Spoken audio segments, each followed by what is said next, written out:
واصف علی واصف لکھتے ہیں کہ کرم یافتہ جو لوگ ہوتے ہیں جن پہ اللہ کا کرم ہوا ہونا خاص، اس مشین میں، اس ٹوکے میں جو چل رہی ہو اس میں ہاتھ دینے سے گریز کرنا چاہیے. Let me explain.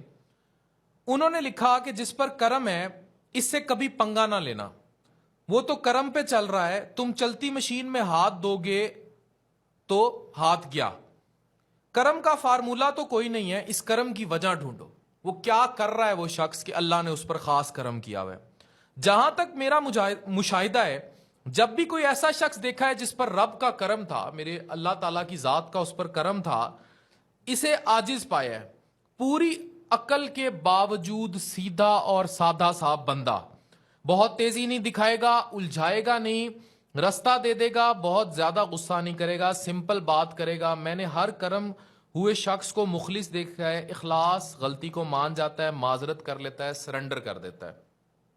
جس پر کرم ہوا ہونا، ہمیشہ اس کے ساتھ اگر لوگ جڑتے ہیں تو ان کو نیٹ فائدہ ہوتا ہے، اور اگر اس کے چلتی مشین کے آرے میں ہاتھ دینے کی کوشش کرتے ہیں تو ہاتھ گوا بیٹھتے ہیں. یہ ہو ہی نہیں سکتا کہ آپ کی ذات سے نفع ہو رہا اور اللہ آپ کے لیے کشادگی کا رستہ روک دے. وہ اور کرم کرے گا.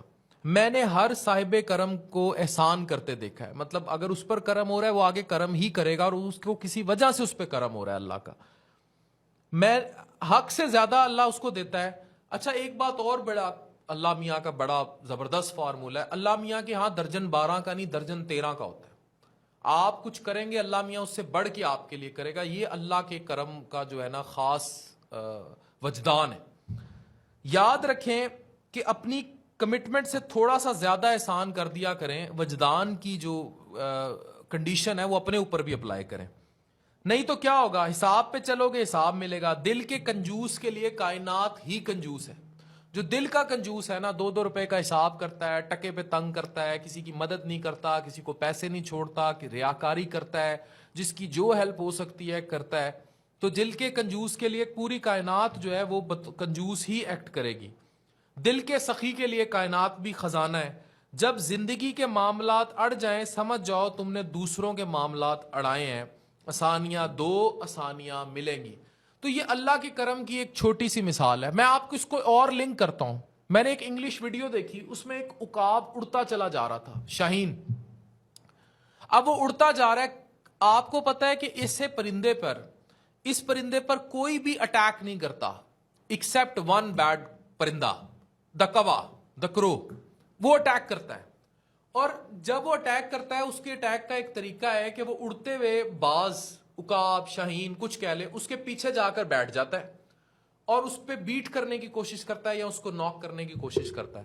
اب وہ جو بڑا پرندہ ہے جو اڑ رہا ہے، جس نے ہائی ایلٹیٹیوڈ پہ جانا ہے، وہ کبھی بھی اس چیز کو جواب نہیں دیتا. وہ کرتا کیا ہے، وہ اڑتا چلا جاتا ہے، وہ اور اوپر نکل جاتا ہے اور کوا اس کے پیچھے بیٹھا رہتا ہے. الٹیمیٹلی وہ اس ایلٹیٹیوڈ پہ چلا جاتا ہے کہ شاہین جو ہے وہ اس بلندیوں کو چھو لیتا ہے کہ کوا اس جگہ آکسیجن کم ہونے اور اس پرواز کو نہ کرنے مار کے نیچے گر جاتا ہے.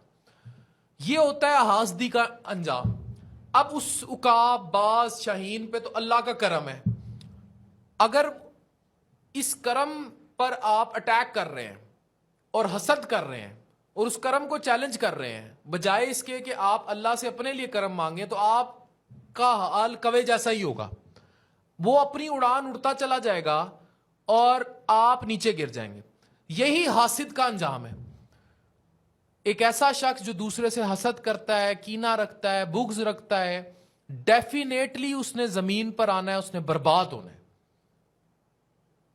تو اس لیے جس پر اللہ نے کرم کیا ہو نا، جو اللہ کے کرم کے ساتھ نوازا گیا ہو، never ever challenge that person in your life. بس، تھینک یو.